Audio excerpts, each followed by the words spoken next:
Hi, I am Shekilyn Lee. I graduated on May the 3rd of 2022. I took the NCLEX for the first time on June the 11th. And I was unsuccessful after 145 questions, but the only thing I used was ATI because that's what our school used, and Mark K. Because you know that's what everybody say, use Mark K. So I used Mark K and ATI and was unsuccessful. And so after feeling defeated, shamed, like I done shamed my family, like I done shamed everybody from failing the first time, I was at work and my coworkers were talking about NCLEX, and I didn't really want to mention that I had failed, but I was like, I'm gonna just go ahead and say that I failed. See what they gotta say about it.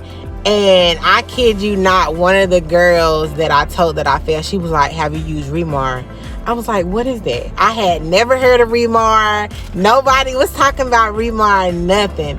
So I'm so thankful to God that I let my pride down and told them that I failed, because if I hadn't told them, I might have never would have heard of ReMar. So I got ReMar, purchased the ReMar, the NCLEX virtual trainer and the quick facts book.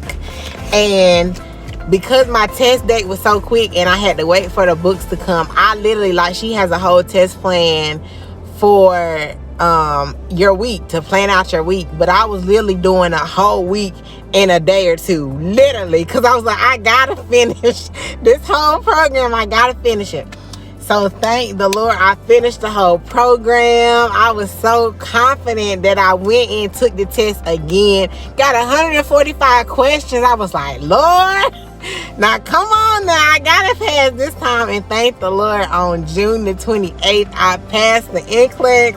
So call me Nurse Lee. But I'm just so grateful for Regina and her team for making this resource for us, because listen, this, when she say it's literally like no other resource, it's literally like no other resource. Like, it's literally like you in school again, which is what I needed to hold me accountable. But it was so helpful, like reinforcing what you've learned after the videos. Like, that was spot on. And so I'm just so grateful, and I'm just thankful to be a part of the ReMar Nurse family.